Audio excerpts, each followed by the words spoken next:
Ортабызда сүйүү барбы же жокпу өзүм деле билбей калдым. Эми сүйүү деген сөз менен ченелбейт да. Өзүмдө эч кимге кереги жоктой сезем. Биз үчүн болбосо дагы өзүң үчүн жашачы. Же баардыгы чындыкты жашырганымдан болуп атабы? Балама тийме деп атам. Сага чейинки врач кыздын эмне болгонун билесиңби? Үйүсү муунту өлтүрүп, асып туруп, өзү тогузуп жетештен секирип кетти. Жанда саяштагы үлгү болчу жолдош. Рахмат.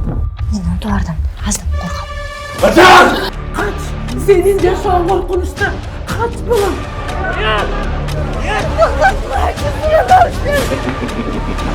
Kızım 4 yıl görmez gelgesin. Ben babamda çok kılayım diye otarsın ben.